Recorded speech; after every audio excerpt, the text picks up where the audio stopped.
हज़रत उमर रज़ी अल्लाह ताला ने देखा दो आदमी मस्जिद नबी में ऊंची ऊंची बात कर रहे थे, तो आपने एक कंकर उठाया और उनको ऐसे फेंका। जब उनके सामने गिरा तो उन्होंने मुड़ के देखा, तो हज़रत उमर ने ऐसे इशारे से बुलाया मस्जिद नबी में। तो वो आ गए, कहा कहाँ से आए हो? कहा ये ताइफ से।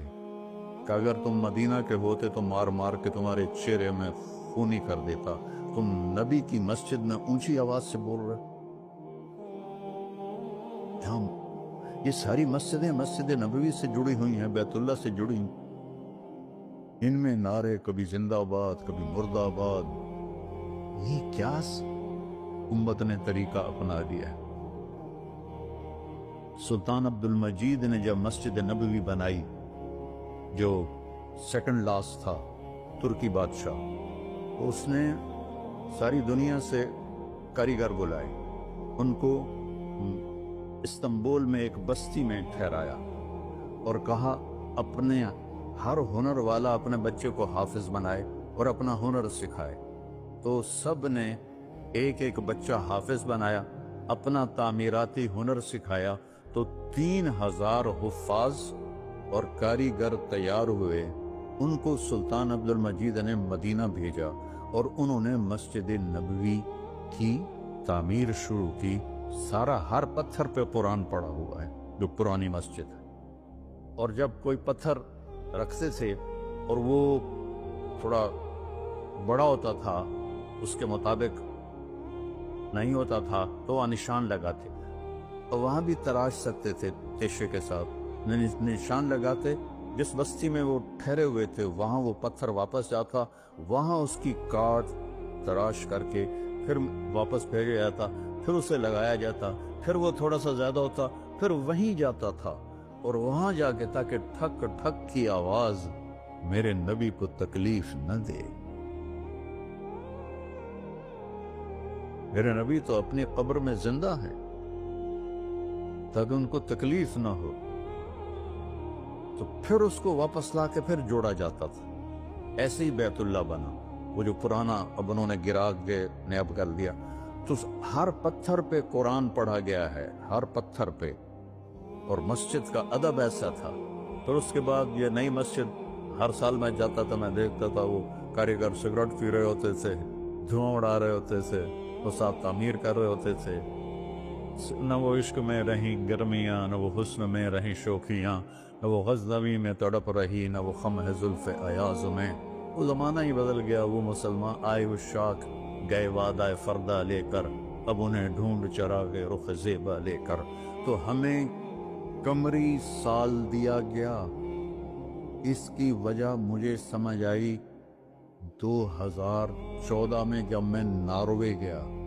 और नॉर्वे में है एंड ऑफ द वर्ल्ड, शुमाल में end of the world Norway में है।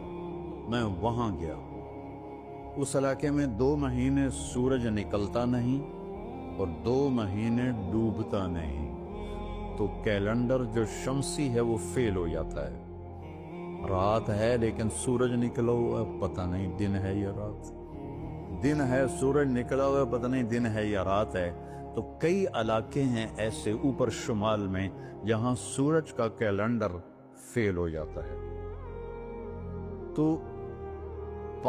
3 घंटे का ओस्लो से जहाज था, आगे 5 घंटे का मोटर का सफर था, 8-8 किलोमीटर की सुरंगें थीं, और फिर आखिरी बस्ती मच्छरों की थी, वहां से फिर पौना घंटा आगे मोटर का सफर था।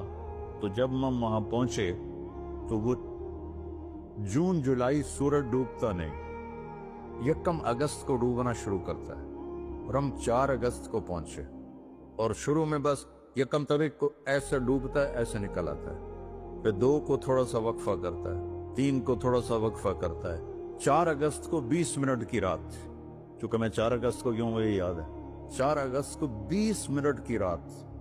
और हम वहां पहुंचे तो अभी हमने मगरिब भी पढ़नी थी, इशा भी पढ़नी थी, और सूरज निकलने से पहले फजर भी पढ़नी थी। तो ये एक अनोखा वाक़या मेरे साथ आया है, जो शायद ही किसी और के साथ पेश आया हो, या मेरे साथ जो साथी थे वहाँ मैं भागा और ریلنگ تھی اس کے ساتھ کھڑے ہو کر میں نے اذان دی. مجھے اللہ کی مخلوق کو 2 دفعہ دیکھ کے ہیبت طاری ہوئی. ایک ماؤنٹ ایورسٹ کو دیکھا کہ وہ پوری طرح ننگا تھا, چوٹی خالی تھی. دیکھ کر میں بالکل گم ہو گیا, جس کے تیر اتنے بڑے ہوں وہ اللہ کتنا بڑا ہوگا. اور ایک وہ جب میں اینڈ آف دی ورلڈ پر پہنچا تو اس کا وہ منظر دیکھ کے میں گم ہو گیا. میں نے اذان دی, ٹھنڈی ہوا چل رہی تھی, تو میں نے قبلہ دیکھنا چاہا تو چاند سامنے چمک رہا تھا. سورج فیل ہو گیا تھا, چاند چمک رہا تھا. تو آج سمجھ میں آیا کہ اللہ نے ہمیں چاند کا کیلنڈر کیوں دیا ہے, کہ میرا نبی سارے زمانے کا نبی ہے. جہاں سورج نہیں نکلتا اور جہاں سورج کئی مہینے نہیں ڈوبتا, اگر وہاں کوئی مسلمان ہیں تو دن رات کا حساب کیسے لگائیں گے؟ چاند کو دیکھ کر. میں نے چاند دیکھا, واہ واہ, ابھی رات کھڑی ہے.